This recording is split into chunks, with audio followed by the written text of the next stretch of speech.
ትዳር ምንድነው?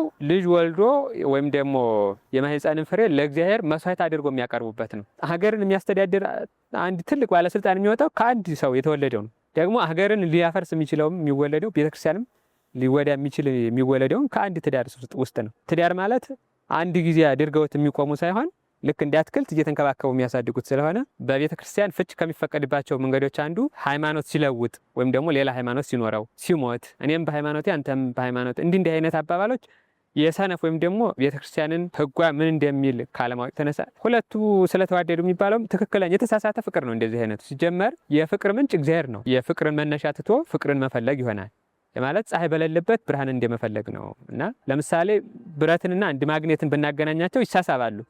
ግን የፍቅር ጉዳይ ውጤት ሳይሆን በተፈጥሯቸው የመሳሳብ ጉዳይ ስላለ ነው። ትክክለኛ ፍቅር የምንለው ከእግዚአብሔር ሕግ ጋራ የማይቃረን ነው። የፍቅር ዓላማ ሁለቱ እንደሚኳሃኑ ወይም እንደማይኳሃኑ ለማወቅ እንጂ ለመጋባት አይደለም። የመጀመሪያ ግቡ ማለት በትዳር ሕይወት ውስጥ ደስታ ብቻ ሳይሆን ፈተናም አለው፣ ውድቀትም መነሳትም አለው። ትዳር እግዚአብሔር የፈጠረበት ዓላማ ሰው የእግዚአብሔር መንግስት እንዲወርስ ነው። የመዳን መንገድ ሁለት ናቸው፣ ድንግልናና ጋብቻ ወይም ደግሞ ትዳር ነው። ሰው ከሁለቱ በአንዱ ነው ሊጸድቅ የሚገባው፣ ቀጥሎ የእግዚአብሔርን መንግስት ይወርሳል።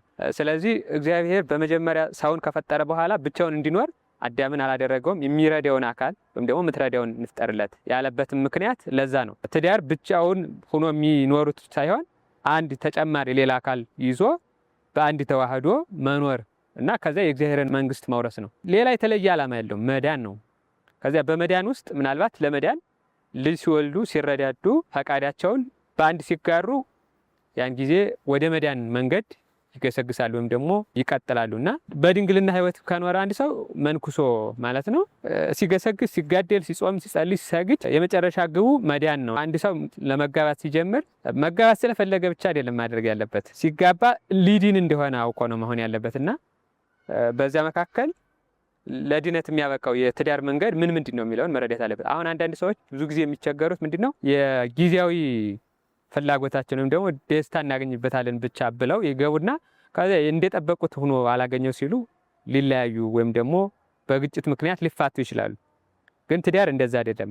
የጊዜያዊ ስሜት መውጫ ወይም ደግሞ እቃና እቃን አገናኝቶ በቃ ከችግር ለመዳንም ብቻ አይደለም። ዋናው የመጨረሻው ግቡ መዳን ስለሆነ ሰው ሲያገባ በቃ መረዳት ያለበት የመጀመሪያው በጋብቻ ውስጥ የእግዚአብሔር መንግስት መውረስ መቻል እንዳለበት ወይም ደግሞ እንደሚያወርሰው የድነት መንገድ መሆኑን አውቆ መሆን አለበት።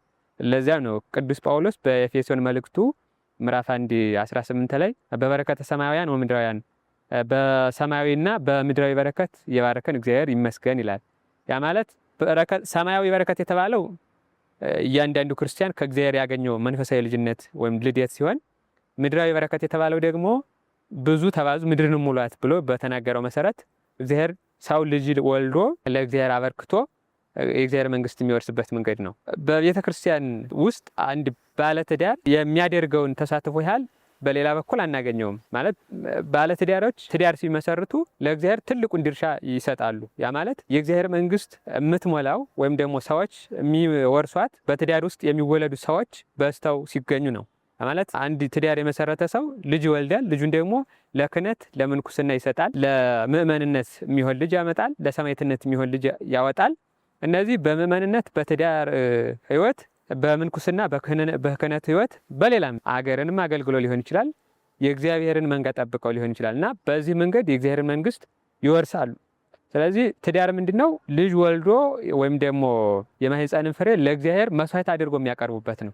ከዛም ባለፈ እግዚአብሔር በመጀመሪያ በስነ ፍጥረት ሰውን ፈጥሯል። ከፈጠረ በኋላ በባህሪው የፈጠረውን በጸጋ እንዲሳተፉ አባትና እናት አንድን ልጅ ከተጸነሰ በኋላ ተወልዶ አድጎ ለእግዚአብሔር እንዲሰጥ ሲያደርጉ ተሳትፎ ያደርጋሉ ማለት ነው። ስለዚህ እግዚአብሔርን በፍጥረት ደረጃ ይሳተፉታልና ትልቅ ጸጋ ነው። ከትልቅ ጸጋነቱን ባለፈ የእግዚአብሔርን መንግስት እንዲወርሱ የሚያግዝ ስለሆነ ትዳር እንደ ትንሽ ነገር ወይም ደግሞ እንደ ኢምንት ነገር ሊታይ የሚገባው ነገር አይደለም።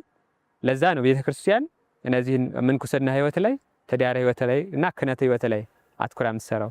ግን ለዚህ የሁሉም የምንኩስና የክህነት አገልግሎትም መሰረታቸው ምንጫቸው ከትዳር ነው። የትዳር ደግሞ በጎ ሲሆን ነው እነዚህን ጥሩ አድርጎ ሊያወጣ የሚችለው። ስለዚህ የትዳር ዓላማው የመጨረሻው ግቡ ሄዶ ወደ መዳን ነውና ለመዳን መሆን እንደሚገባው ሰዎች ማወቅ አለባቸው። ዘፈን፣ ፊልም፣ ወይም ደግሞ ቲያትር፣ ዓለማዊ ክንውኖች ለትዳር መሰረት ሊሆኑ አይገባም፣ አይሆኑም። ፍቅር እስከ መቃብርን ወይም ደግሞ ሌሎችን የልብ ወለድ መጻሕፍትን ለትዳር መሰረት አብነት አድርገን ልንጠቅሳቸው አንችልም። ከዚህ ባለፈም ዘፈኖችም ይዘፈናሉ እንጂ አንኖራቸውም፣ ሊኖርም አይገባም። ምክንያቱም ዘፈኖች ሁሉ ስሜትን ሊገልጹ ይችላሉ እንጂ መሰረታዊ የህይወት ምንነትን ሊገልጹ ስለማይችሉ ማለት ነው።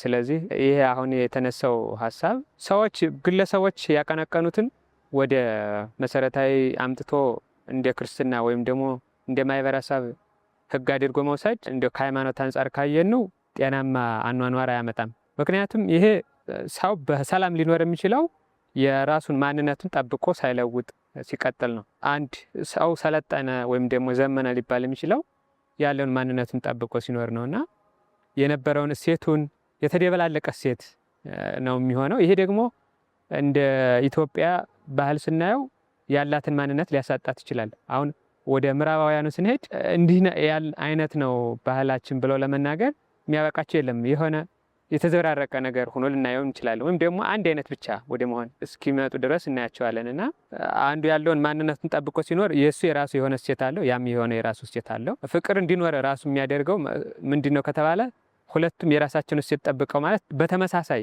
ህይወት፣ በተመሳሳይ እሳቤና በተመሳሳይ ሃይማኖት ጸንተው ሲኖሩ ነው። ከሃይማኖት አንጻር ካየነው ዶግማንም ቀኖናም በተለይ ከእግዚአብሔር ቤተክርስቲያን ዓላማ አስተምሮ አንጻር ይቃረናል። የመጀመሪያው እግዚአብሔር ቤተክርስቲያንን ሲመሰርት ወይም ደግሞ ሰውን ሲፈጠር መንግስቱን እንዲወርስ ነው። ያም ደግሞ በክርስቶስ በመሰረታት ቤተክርስቲያን በኩል ነው መንግስቱን ሰዎች የሚወርሱት። እንዴት ከተባለ ደግሞ ክርስቶሳዊ አስተምሮ፣ ሐዋርያዊ አስተምሮ ጠብቀው ሲቀጥሉ ነው። የሐዋርያት አስተምሮና የቤተክርስቲያን አስተምሮ ደግሞ ክርስቶስን መምሰል ነው። ክርስቶስን መምሰል የሚገኘው ደግሞ በኦርቶዶክሳዊት ተዋሕዶ ቤተክርስቲያን አስተምሮ ስለሆነ ከቤተክርስቲያን አስተምሮ አንጻር ይቃረናል። በመጽሐፍ ቅዱስ ብዙ ጊዜ ከምናውቃቸው ታሪክ አንዱ የነቢዩ ወይም ደግሞ የጠቢቡ ሰሎሞን ህይወት ነው። ጠቢቡ ሰሎሞን በብሉይ ኪዳን በጣም ብዙ ሴቶችን ያገባ ከተፈቀደው ውጭ አልፎ የሄደ ሲሆን ከነዛ መካከል የግብፃውያን ሴቶችን ወይም ደግሞ የፈርዖን ልጅም ጭምር አግብቶ ነበር። መጨረሻው የሆነው ለነሱ ጣዖት አምልኮ እስከ መስገድ ደርሷልና ይህ ማለት የራሱንም ሊያስተውት ይችላሉ። እንደዚህ አይነቱን ነው። በቤተ ክርስቲያንም ሁለት ነገር በአንድ በኩል ለመቀመጥ አይችልም። ማለት ብርሃንና ጨለማ አንድ ሆኖ ሊኖሩ አይችሉም። ወይ ብርሃን ይኖራል ወይ ጨለማ ይኖራል። ስለዚህ ከቤተ ክርስቲያን አስተምሮ አንጻር ጥሩ ወይም ደግሞ ንጹህ ትውልድ እንዲፈጠር ወይም ደግሞ እንዲቀጥል አያደርግምና ከዚህ አንጻር ቤተ ክርስቲያንና ክርስቶስ የሚመሰሉበትን የትዳር ህይወት የተዘበራረቀ ማድረግ ወይም ደግሞ በአንድ አካል ውስጥ የታመመና ጤነኛ አካል ሊኖር አይችልም። ወይ ጤነኛ ብቻ ይሆናል ወይ የታመመ ብቻ ይሆናል። እና አንዱ የታመመ ከሆነ ሌላውም ስለሚታመም እንደዛ ሁሉ በተመሳሳይ ቤተክርስቲያንም በትዳር ህይወት ውስጥ የሚኖሩት ሰዎች እንዲኖሩ የምትፈልገው ሁለቱም በአንድ ተመሳሳይ እሳቤ ያላቸው እንዲሆኑ ነው የምታስተምረው። ከዚህም የተነሳ በብሉይ ኪዳን በኦሪት ዘዳግም ምዕራፍ 7 ቁጥር 3 ላይ ለልጅቱ አባት ወይም ደግሞ ለልጁ አባት የተሰጠ ትእዛዝ አለ። ሴት ልጅን ለወንድ ልጁ ለጣዖት አምላኪው ሰው አትስጥ፣ ወይም ደግሞ ወንድ ልጅ ካለ ለጣዖት አምላኪው ለልጅቷ ባል እንዲሆናት አትስጥ የሚል ህግ ያለና ስለዚህ ከመጽሐፍ ቅዱስ አንጻርም የተከለከለ ህግ ነው። ይህ ደግሞ በኋላ የሚያመጣው ውጤት ወይም ደግሞ መዘዝ ስላለ ነው። ምክንያቱም ሁለቱ በተለይ በታሪክ ውስጥ ስናይ በጣም ወደ ተቃራኒ ህግ ነው የሚሄዱት። ያ ማለት እስከ መጠፋፋት ሊደርሱ ይችላሉ። በተለይ አሁን በዘመነ ሰማዕታት ታሪክ ስናነብ አባት ልጁን ወይም ደግሞ ሚስት ባሏን ልጇን አሳልፈው ለሌላ እስከ መስጠት ይደርሳሉ። ምክንያቱም የኔን ሃይማኖት ስለማይመስል እንደኔ ስለማይሆን በቃ አይጠቅምኝም ብለው ለሌላ አሳልፈው እስከ መስጠት እንዲሞቱ እስከ ማድረግ ያየንበት የታሪክ ድርሳን ብዙ ናቸውና ከዛ አንጻር አይፈቀድም ወይም ደግሞ አይመከርም። እኔም በሃይማኖቴ አንተም በሃይማኖት እንዲህ አይነት አባባሎች የሰነፍ ወይም ደግሞ ቤተክርስቲያንን ህጓ ምን እንደሚል ካለማወቅ ተነሳ ባጭሩ የሰነፎች ንግግር ወይም ደግሞ እንጉርጓሮ ነው የሚሆነው። ይሄ እንጉርጓሮ ደግሞ ህይወት ሊሆን አይችልም። ስለዚህ ከቤተ ክርስቲያን አስተምሮ አንጻር ከክርስቶስ ህግ አንጻር አይሆንም ነው። አሁን እንዲህ አይነት የሚከተሉ ሰዎች ላይ በጣም ብዙ ተጽዕኖ ይፈጠራል። የመጀመሪያው ሁለቱ ሊፋቱ ይችላሉ። ሲፋቱ ልጆቹ ግራ ይጋባሉ። ግራ ከመጋባትም አልፎ ጎዳና ላይ ሊወድቁ የሚችሉበት አለ። እንደ ስጋዊ ካየን፣ እንደ መንፈሳዊ ካየሉ ደግሞ መጀመሪያው ሲጀመርም ሁለቱ የተለያዩ ሰዎች ተጋብተው እንዲወልዱ አይፈቀድም። አጋጣሚ ከሆነም ደግሞ አንዱ ወደ ሌላው እንዲሳብ ነው የምናስተምረው። ይህ አይነት ልማድም ትክክል እንዳልሆነ በቅዱስ ጳውሎስ አስተምሮ በአንደኛ ቆሮንቶስ ምዕራፍ 7 ላይ እነነሰይን አለምድ ከመዝኛ እንደዚህ አናስተምሩም ብሏል። ወይ ባል ሚስቱን መምሰል አለበት፣ ሚስትም ደግሞ ከሆነች ባሏን መምሰል አለባት ብሎ አስተምሯልና የሐዋርያትም አስተምሮ እንደዚያ ነው። በሐዋርያት ዘመን በጣም ፈታኝ የነበረው እንደዚህ አይነት ችግር ነበረ። ምክንያቱም በዛን ጊዜ ሐዋርያት ሲያስተምሩ አንዱ አምኖ ሌላው ሲቀር በኋላ በሁለቱ መካከል መለያየትና ጠብ ሲፈጠር ልጆቹ በመካከል ይሆን ነበርና አንዳችሁ ወደ ሌላችሁ እንድትሳቡ ይገባል። ያ ካልሆነ ደግሞ በዚህ እንድትቀጥሉ አናስተምርም፣ ያለበለዚያ ግን ልጆቹ አጋጉል ይሆናሉ ብሎ አስተምሯል። አንደኛ ቆሮንቶስም አንዱ የተጻፈበት ምክንያት ይህ ነው። ከዛ ባለፈ ግን የልጆች ውጤት ምን ሊሆን ይገባል? እንደ ቤተክርስቲያን አስተምሮ ወይም ዓላማ ቤተክርስቲያን የምታደርገው የሚቻልበት መንገድ ካለ ታጠምቃለች። ያ ካልሆነ ደግሞ በሁለቱ በአባትና በእናት መካከል ጠብ የሚፈጠር ከሆነ ልጆቹን ትምህርትን ታስተምራቸውና እንዲመርጡ እድል ትሰጣለች። መስጠትም ያለባቸው እንደዛ ነው። አባትና እናት ሁለቱ የሚጣሉ ከሆነ ልጆቹ የራሳቸውን ሃይማኖት አውቀው ተምረው ምርጫ እንዲያደርጉ እድል መስጠት አለባቸው። በዋናነት ግን በተለይ እንዲህ አይነት ችግር የሚያመጡት ሰዎች የትዳርን ዓላማ ካለማወቅ የተነሳ ስለሆነ እሱን እንዲያስተካክሉ የተሻለ ውጤት ይመጣል። ልጅን ከመውለድ ወይም ደግሞ እንዲህ አይነት ከተቃራኒ ሰው ጋር በሃይማኖት ከማይመስል ጋር አንድ ከመሆን በፊት ልጅ ከወለደ በኋላ ምን ሊያመጣ እንደሆነ ወይም ደግሞ በቤተሰብ ህብረት ውስጥ ምን ሊፈጥር እንደሚችል በደንብ ማሰብ አለበት። የስሜታዊ ጋብቻዎች ወይም ደግሞ ትክክለኛ ያልሆኑ ጎጂ ፍቅር የምንላቸው የፍቅር አይነት ውስጥ የሚገቡ ሰዎች ነው እንዲህ አይነት ህይወት የሚያጋጥማቸውና ስለዚህ መጀመሪያው የባልና ሚስት ተመሳሳይ ሃይማኖት እሳቤ ከሌላቸው የልጆቹ ውጤት በጣም አደገኛ ነው የሚሆነው። አእምሯዊ፣ ስነልቡናዊ፣ አካላዊም ጥቃት ሊደርስባቸው ይችላልና ስለዚህ እንደ ቤተክርስቲያን ግን በቻለች መጠን ሰው እስከሆኑ ድረስ ታግዛለች፣ ታስተምራለች። በተቃራኒ ሃይማኖት ውስጥ ያሉ ሰዎች መጀመሪያ መውሰድ ያለባቸው እርምጃ ከሁለቱ አንዱ መሳብ እንዳለበት ማለት በሌላ እምነት ያለው ሰው ወደዚህ መምጣት እንዳለበት ሊመካከሩ ይገባል። ተመካክረው የማይስማሙ ከሆነ ግን የመጨረሻ መፍትሄው ምንድነው? መለያየት ነው። በቤተ ክርስቲያን ፍች ከሚፈቀድባቸው መንገዶች አንዱ ሃይማኖት ሲለውጥ ወይም ደግሞ ሌላ ሃይማኖት ሲኖረው፣ ሲሞት፣ እነዚህ ናቸው። ሌሎችም የተለያዩ ነገሮች ይኖራሉ። በዋናነት ግን ቤተክርስቲያን አንድ ብላ ከምትቆጥራቸው ወይም ከምታውቃቸው በልዩ ጎልተው ከሚታወቁት አንዱ በሃይማኖት ምክንያትና ሞት ነው። አንድ ሰው በሽተኛ አካልን ይዞ መቀጠል ስለማይችል ማለት ነው። እነዚህ ሁለቱ በብሉይ ኪዳንም የነበረ ነው። አሁን በሐዲስ ኪዳንም የሚቀጥለው በቤተ ክርስቲያን ህብረት ውስጥ ሴትዮዋ ወይም ደግሞ ሰውየው ወደ ኦርቶዶክስ ሃይማኖት መምጣት ካልቻሉ ሊለያዩ ይችላሉ። መለያየትም አለባቸው። እንደዚያ ካልሆነ ግን ልጆቻቸው አልተገባ ህይወት እንዲኖሩ ያደርጋቸዋል። እነሱም ቢሆን ትክክለኛ ህይወት እንዲኖሩ ያደርጋቸውም። ምክንያቱም መጀመሪያ እንዲያልኩት ትዳር ማለት የድህነት መንገድ ስለሆነ ለመዳን የሚያደርስ መንገድ አይኖረውም። የሚኖሩት ህይወት ትርጉም አልባ ወደ መሆን ይመጣል። ስለዚህ ማድረግ ያለባቸው ተመካክረው አንዳቸው ወደ የሚገባው ህይወት መምጣት አለባቸው። ከዛ በፊት ግን ትምህርት መውሰድ ያለባቸው፣ የምክር ሀሳብ መውሰድ ያለባቸው፣ እንደ ቤተክርስቲያንም ከቤተክርስቲያን የሚጠበቅባቸውን መማር አለባቸው። ቢያንስ የተወሰነ ጊዜ የምክክር ጊዜ የመማር ጊዜ ሊወስዱ ይገባቸዋል። እንደ ቤተክርስቲያን አስተምረው አንዱን አካል ሌላው አካል በትክክል ሳያውቀው መጋባት የለባቸውም። በትክክል ሃይማኖቱ፣ ስነ ምግባሩ የመጀመሪያው መስፈርት እሱ ነው። እንደውም ሊጋቡ ሲፈልጉ ምግባሩ ምንድነው? ሃይማኖቱ ምንድነው? ከዛ በኋላ ነው የሀብት የመልክ ሀብት አይኖረው መልክ አይኖረው የሚል አስተምሮ የላትም። ግን መጀመሪያ ሊሆን የሚገባ አይደለም የሀብትና የመልክ መስፈርት ማለት ነው። መጀመሪያ መስፈርት ሊሆን የሚችለው ምግባርና ሃይማኖት፣ አስተዳደጉ።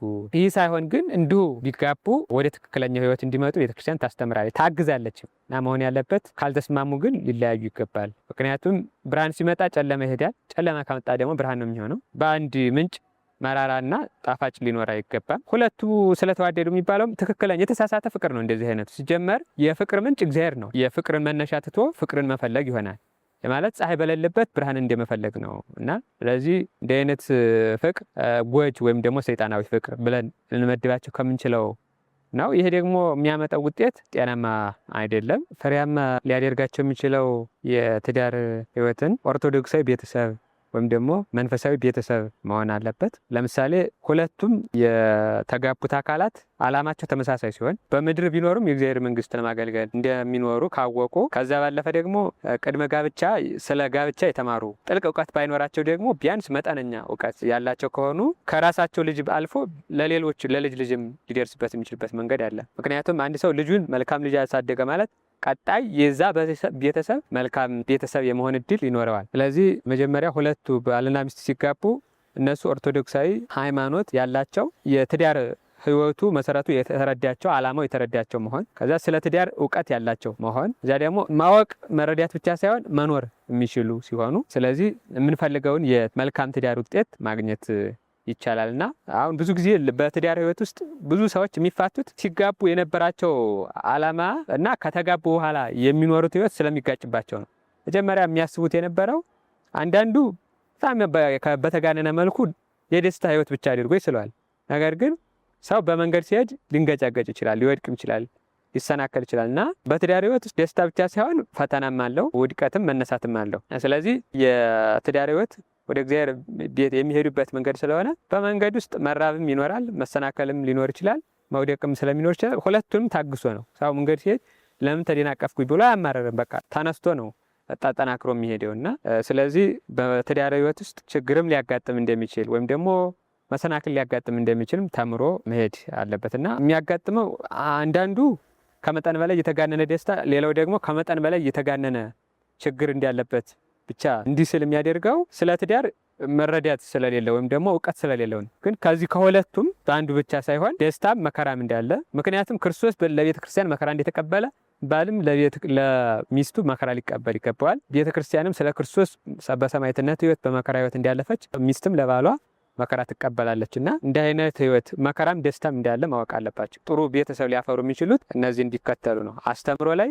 መረዳት ላይ፣ ህይወት ላይ ከዛ ደግሞ ልጆች አስተዳደግ ላይ ቢሰሩ ብዙ ሰዎች ጥሩ የትዳር ፍሬን ማየት ይችላሉ። ቅዱሳን ሰማዕታት የምንላቸው የወጡባቸው ቤተሰብ ስናይ ከአስተምሮ ከመረዳት የተነሳ ነው። እንዲህ አሁን ለምናያቸው ቤተክርስቲያን የምታከብራቸው ቅዱሳን ጭምር የተገኙበት መንገድ በጎ የማስተማርና የመረዳት ህይወት ያለው ትዳር ያላቸው ሰዎች ያስገኟቸው ናቸው። እና አቡነ ተክለ ሃይማኖትን ጨምሮ እና አቡነ ገብረ መንፈስ ቅዱስን ከዛ ባለፈ ድንግል ማርያምን ብናይ እነ ዮሐንስ መጥምቅን ብናይ ከዛም ባለፈ እነ ሙሴን ብናይ አስተዳደጋቸው የቤተሰብ ህይወታቸው የተስተካከለ ስለነበረ ነው። ስለዚህ ለአንድ የቤተሰብ በጎ ህይወት የትዳር ጥሩ አመሰራረት ያስፈልገዋል። የአንድ ሰው ትዳር ጥሩ መሰረት አለው ማለት ሀገርም ጥሩ መሰረት ይኖራታል ለወደፊት። ምክንያቱም ሀገርን የሚያስተዳድር አንድ ትልቅ ባለስልጣን የሚወጣው ከአንድ ሰው የተወለደው ነው። ደግሞ ሀገርን ሊያፈርስ የሚችለውም የሚወለደው ቤተክርስቲያንም ሊወዳ የሚችል የሚወለደውም ከአንድ ትዳር ውስጥ ነው እና አንድ ትዳር ላይ ጥሩ ፍሬ ሲገኝ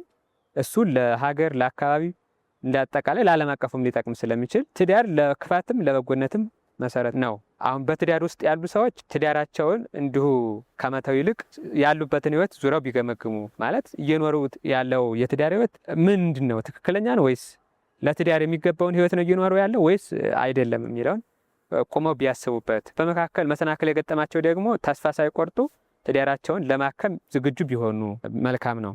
ከዛ ባለፈ በተለይ ትዳር ማለት አንድ ጊዜ አድርገውት የሚቆሙ ሳይሆን ልክ እንደ አትክልት እየተንከባከቡ የሚያሳድጉት ስለሆነ በየጊዜው በእውቀት በህይወት እያሳደጉት ቢሄዱ እና የትዳር እየኖሩለት ያለው የትዳር ዓላማ ምን እንደሆነ ቢረዱ መልካም ነው። ገና ለመጋባት ወይም ደግሞ በፍቅር ህይወት ለመኖር ያሰቡ ሰዎች ደግሞ ይህን ከማድረጋቸው ወይም ደግሞ ከመወሰናቸው በፊት ስለ ትዳር መረዳት ቢኖራቸው ጥሩ ነው። በተለይ አሁን ላይ ያለው የፍቅር ህይወት ሲባል ብዙ ጊዜ የተፋቀረ ሁሉ የሚጋባ ይመስለዋል አንዳንዱ ሰው። ብዙም ለማለት እንችላለን።